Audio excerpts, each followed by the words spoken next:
Bonjour et bienvenue à cette édition de la mi-journée dont voici le principal au titre. Après Kanyama Kasese, le président de la République démocratique du Congo est retourné dans la ville de Lubumbashi où il est en train de procéder ce mardi 19 novembre 2024 à l'inauguration du nouveau bâtiment de l'Assemblée provinciale du Haut-Katanga. Ces bâtiments modernes construits grâce aux efforts du gouvernement provincial symbolisent l'engagement pour le renforcement des institutions locales et la décentralisation effective en RDC. Ces projets traduisent également la volonté des autorités de doter les provinces d'infrastructures administratives adaptées pour favoriser un meilleur fonctionnement des organes provinciaux. Nous y reviendrons dans nos prochaines éditions. Et puis en mission d'itinérance dans l'espace Grand Katanga, le chef de l'État a effectué le lundi 18 novembre 2024 une descente à la cité de Kanyama Kasese dans la province du Haut-Lomami pour évaluer le programme agro-pastoral exécuté par les bâtisseurs du service national que dirige le général Kassongo Kabwika. C'est dans ces centres que les jeunes appelés communément Kuluna sont accueillis pour leur rééducation et leur instruction. À ces 4000 nouveaux jeunes hébergés au centre, le chef de l'État a exprimé tous ses encouragements à persévérer dans la nouvelle voie d'apprentissage de l'amour du prochain et de l'amour de la patrie.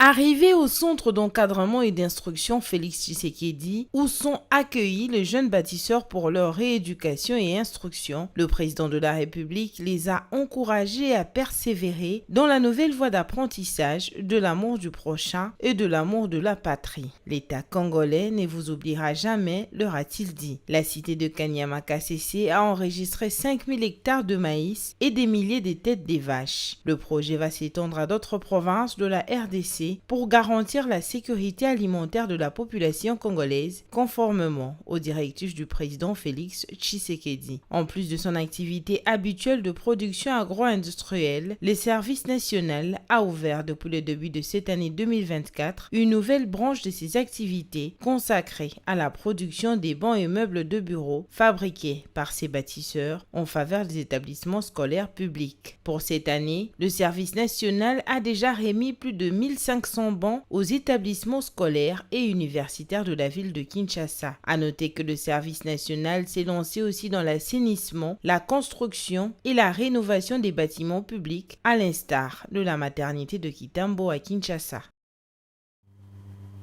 Et puis dans le cadre de la diplomatie, la première ministre chef du gouvernement, Judith Suminwa, a préparé au forum sur l'accélération du rythme de développement de l'Afrique 2024 au Canada, précisément à Ottawa, le lundi 18 novembre 2024. Judith Suminwa a présenté la République démocratique du Congo comme une terre d'investissement et de transformation dans le monde, mais aussi lors d'un tête-à-tête entre la première ministre et le ministre canadien.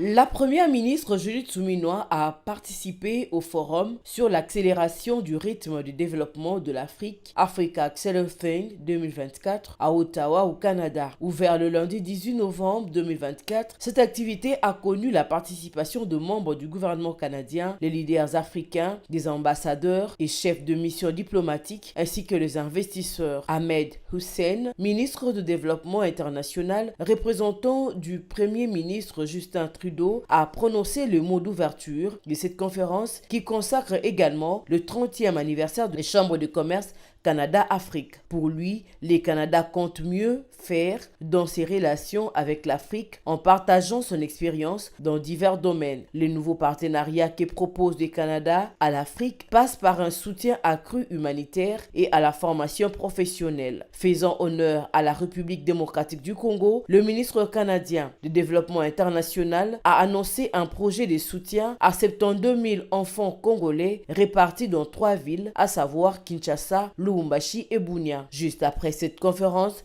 Judith Suminwa, Premier ministre. Juste après cette conférence, Judith Suminwa Tuluka a reçu en audience le ministre canadien du Développement international, Ahmed Hussein. Les échanges entre les deux personnalités ont essentiellement porté sur la diplomatie et la coopération bilatérale. Pour sa part, la chef du gouvernement a fait savoir à son hôte que la République démocratique du Congo attend voir le Canada être le porte-voix dans le processus de pacification de sa partie Est. En justice, la Cour de cassation de Kinshasa a repris le lundi 18 novembre 2024 l'instruction du procès portant sur la surfacturation de fourrage d'eau. Parmi les principaux accusés figurent François Roubota, ancien ministre du Développement rural, et l'homme d'affaires Maïka Senga, responsable de l'entreprise ayant exécuté les travaux en question. Suivez.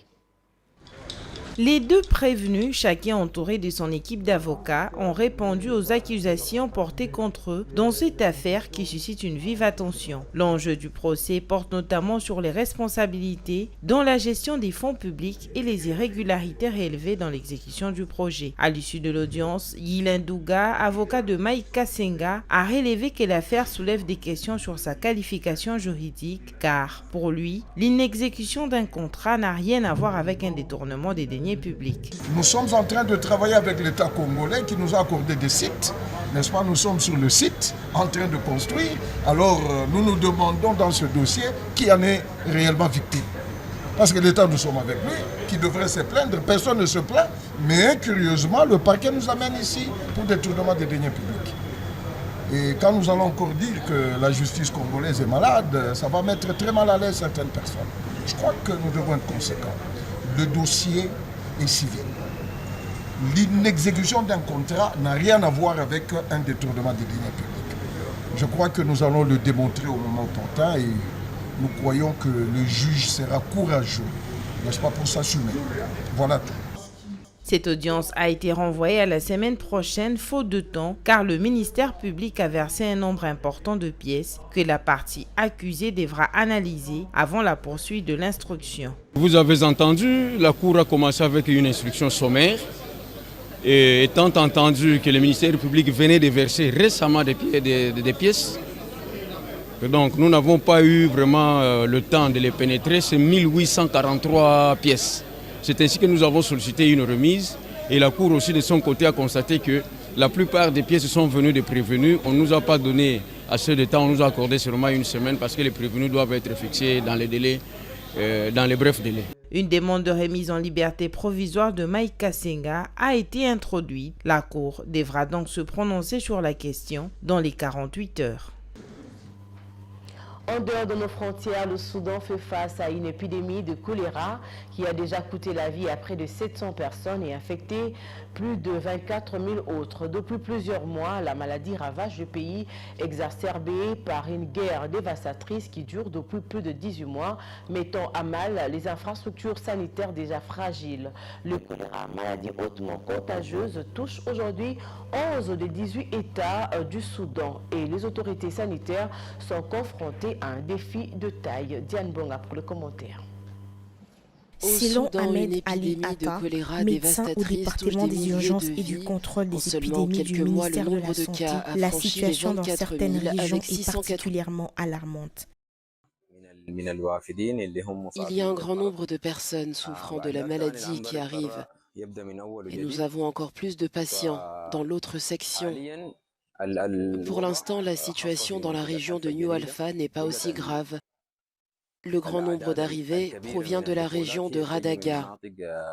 Cependant, les conditions sanitaires à New Alpha sont loin d'être idéales. L'afflux massif de déplacés a mis en rude épreuve les infrastructures locales déjà insuffisantes. Imad al-Din Maki, un déplacé originaire de l'est de l'état d'Al Jazeera, témoigne de la précarité de la situation. Les secteurs de la santé au Soudan souffrent d'une pénurie dramatique de matériel médical et des médicaments, ce qui complique les efforts pour contenir la maladie. Alors que les autorités sanitaires tentent de contenir l'épidémie dans des conditions extrêmement difficiles, les familles déplacées continuent de vivre dans des conditions inhumaines, sans accès suffisant aux soins de base. Cette épidémie de choléra met en lumière la détérioration de la situation sanitaire au Soudan, où les efforts de lutter contre la maladie se heurtent à des obstacles considérables, notamment l'instabilité politique et les conflits armés. Les populations les plus vulnérables, déjà victimes de combats, s'y retrouvent désormais confrontées à une crise sanitaire qui menace de faire encore plus des victimes.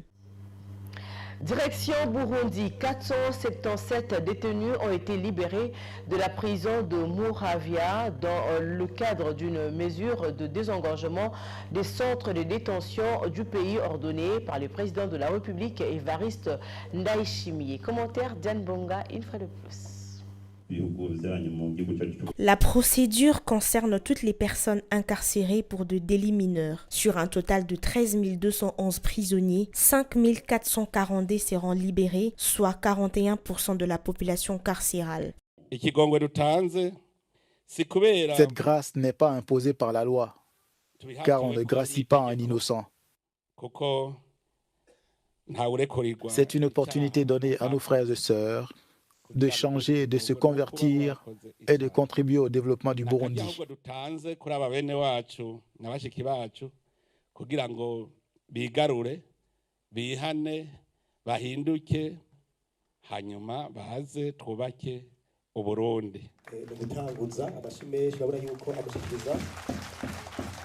D'ici à 2 semaines, toutes ces personnes auront l'opportunité de répartir à zéro et l'Observatoire de lutter contre la corruption et les malversations économiques souhaite que les Burundais en exil puissent bénéficier eux aussi de la clémence du chef de l'État. C'est une bonne chose la mesure qui a été prise. Mais aussi, il faut qu'il y ait des mesures politiques qui doivent être prises en vue d'inciter les gens à rentrer. Le Burundi compte 11 prisons avec une population carcérale dépassant largement les capacités d'accueil. Place à présent à la revue de presse avec Diane Bonga.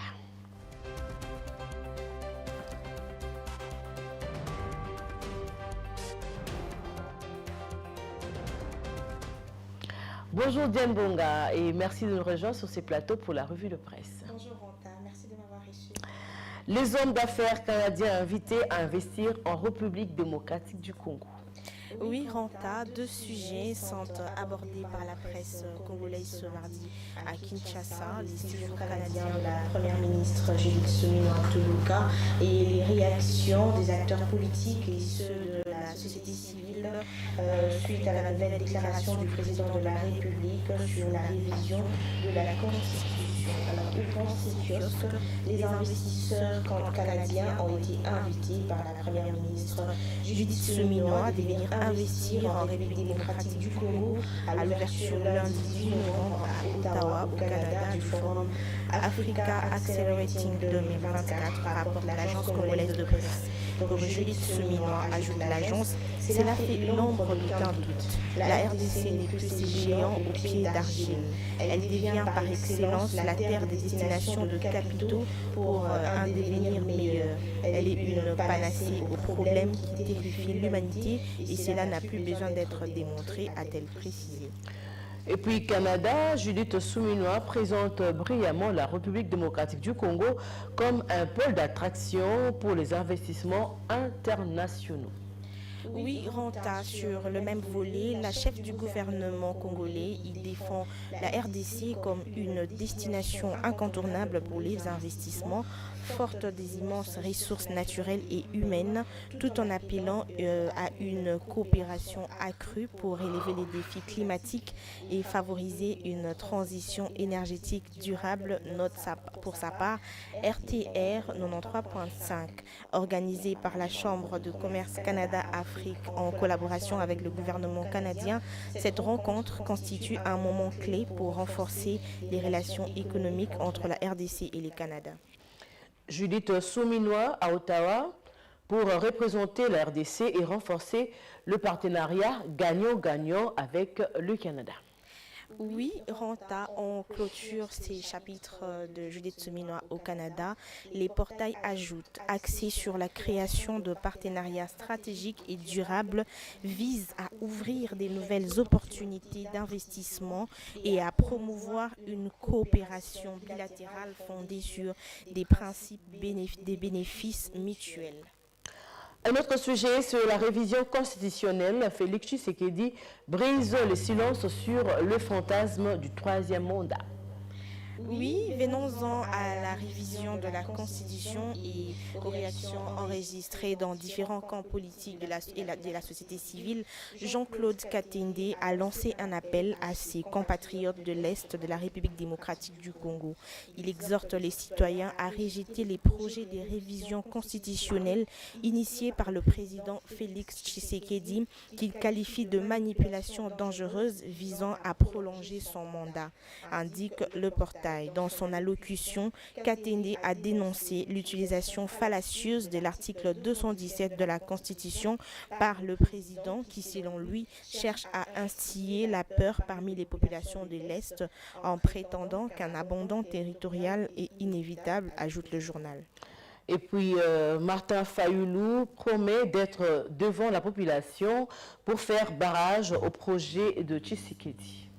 Oui, Ranta, cette fois pour Martin Fayoulou, à travers ses récentes déclarations à partir du Haut-Katanga, Félix Tshisekedi joue avec le feu et vient de déclarer la guerre au peuple congolais, titre actualité.cd. Il demande au chef de l'État de lui citer un seul article de la Constitution qui l'empêche de récupérer Bunagana et les 100 autres localités occupées aujourd'hui par le M23 ou qui l'empêche d'améliorer les conditions socio-économiques de Congolais, résume les sites. Contre vents et marées, fait remarquer actualité.cd, Fayoulou reste sans crainte et prédit l'échec de ses projets. Et terminons avec Kinshasa, sursaut au national, saisi Daniel Bumba pour une nouvelle manifestation le 27 novembre contre les changements de la Constitution. Oui, en clôture, allant dans le même sens, note 7sur7.cd, la structure sursaut national ne décolère pas. Elle annonce une nouvelle manifestation le 27 novembre 2024 à Kinshasa contre le changement de la Constitution. Dans une correspondance adressée au gouverneur de la ville, Daniel Bumba, renseigne le média en ligne. Cette structure qui regroupe des acteurs politiques de l'opposition et des membres de la société civile précise que la dite manifestation se tiendra au rond-point Gaba. C'est la fin de la revue de presse, Diane Bonga. Oui, Ranta. Et c'est la fin aussi de cette édition de la mi-journée. Merci de l'avoir suivi. Retrouvez à 19h Bijou Mouna pour la grande édition. Au revoir.